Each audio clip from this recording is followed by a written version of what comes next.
மது அவளோட அப்பாவை பார்க்கறதுக்காக ஜெயிலுக்கு வந்து அவரை தேடிக்கிட்டு இருக்க. மோகனும் நான் இங்கே இருக்கேமான்னு அவளை கூப்பிட்டு நீ எப்படிம்மா இருக்கேன்னு அவளை நல விசாரிக்கிறாரு. மதுவும் அம்மா எனக்கு கல்யாணம் பண்ணலாம்னு முடிவு பண்ணியிருக்காங்கன்னு சொன்னதும் இதை கேட்டு மோகனும் ரொம்ப சந்தோஷப்பட்டு என் ஃப்ரெண்டு ஆடிட்டர் ஒருத்தர் வெளியே தான் இருக்காரு, உனக்கு ஏதாவது ஹெல்ப் வேணும்னா என் பேரை சொல்லி கேளுமா, கண்டிப்பா உனக்கு செஞ்சு கொடுப்பாரு.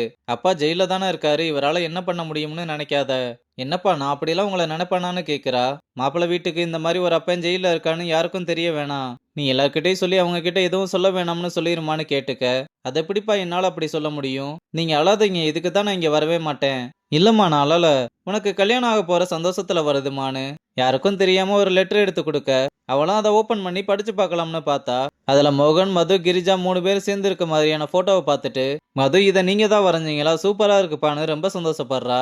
அப்ப போலீஸ் வந்து பேசினது போதும் கிளம்புங்கன்னு சொன்னதும் மது அப்பா கிட்ட உடம்ப பாத்துக்கோங்கன்னு சொல்லிட்டு போறா. அவரும் இந்த மாதிரி நேரத்துல மது கூட இருக்க முடியலையேன்னு நினைச்சு ரொம்ப வருத்தப்பட்டு அழுகிறாரு. இங்க ஜக்குவும் சசி கிட்ட இந்த ஆடிட்டர் தான் எல்லாம் பண்ணான்னு தெரிஞ்சும் எதுவுமே பண்ண முடியலேன்னு செம்ம கடுப்புல அவனை ஏதாவது பண்ணி ஆகணும்னு புலம்பிக்கிட்டு இருக்கான். சசியும் உன் ப்ராப்ளமை சால்வ் பண்ண என்கிட்ட ஒரு சூப்பர் ஐடியா இருக்குன்னு, பேசாம மீனுவை கரெக்ட் பண்ணி அக்காவுக்கு மாப்பிள்ளை ஆயிரு, அதுக்கப்புறம் உன் மேலையும் உன் குடும்பத்து மேலையும் எவனும் கை வைக்க மாட்டானுங்க. ஆமா ஆமா, யாரும் கை வைக்க மாட்டாங்க, அக்காவே கை வச்சிருவாங்க.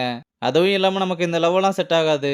அப்ப பேசாம உங்க கடையை வித்துருன்னு சொன்னா உன்னை சாவடிச்சு கடல்ல தூக்கி போட்டுருவேன்னு சொல்றான். இங்க புது வீட்டை ஒரு கப்பல்ஸ் வந்து பார்த்து வீடு எங்களுக்கு ரொம்ப பிடிச்சிருக்கு, அட்வான்ஸ் கொடுத்து நாங்க புக் பண்ணிக்கிறோம், நீங்க சார்கிட்டையும் ஒரு வார்த்தை கேட்டு சொன்னீங்கன்னா நல்லா இருக்கும்னு சொல்ல, இல்ல நாங்க எடுக்கிறது தான் முடிவு, எங்களுக்கு ஓகே தான், அப்ப நாங்களும் ஆடி மாசம் முடிஞ்சதும் வீட்டுக்கு குடி வந்துடுறோம்னு சொல்லிட்டு போறாங்க.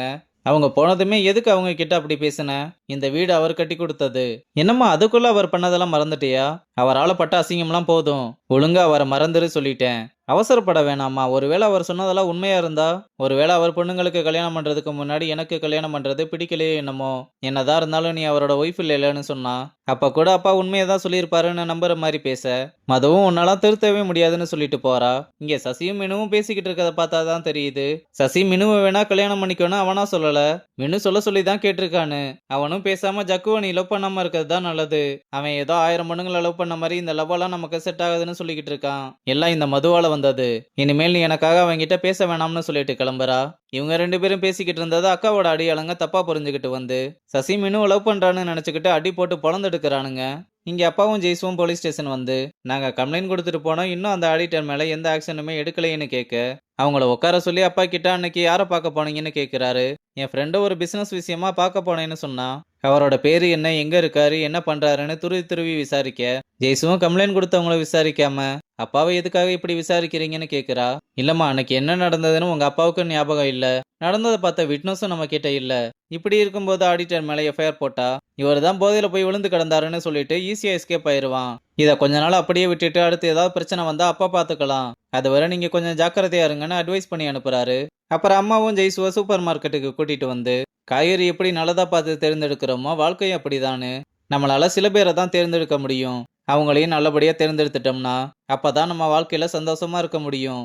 நீ அன்னைக்கு அப்பா காணாம போனப்போ பிரியனுக்கு கால் பண்ணேல, அவரும் என்ன ஏதுன்னு கேட்காம ஓடி வந்து நின்னாரு பாத்தியா, அந்த ஒரு குணம் போது அவர் புரிஞ்சுக்கிறதுக்கு, எனக்கு என்னமோ அவர் உனக்கு கரெக்டா இருப்பாருன்னு தோணுது, நான் வேணும்னா அப்பா கிட்ட பிரியனை பத்தி பேசி பார்க்கவா, நம்ம வீடு இருக்க நிலைமைக்கு இப்ப வேணாமா கொஞ்ச நாள் போட்டோம்னு சொன்னா, கல்யாண பேச்சு எடுத்தாலே இப்படி தட்டி கழிச்சுக்கிட்டே இருக்க, உனக்கு அப்புறம் வீட்டுல 3 பசங்க இருக்காங்கன்றத மறந்துடாத, நீ எடுக்க போற முடிவு உன்னை மட்டும் இல்ல அவங்களையும் பாதிக்குன்றத மனசுல வச்சுக்கோன்னு சொல்லிட்டு கோவமா கிளம்புறாங்க.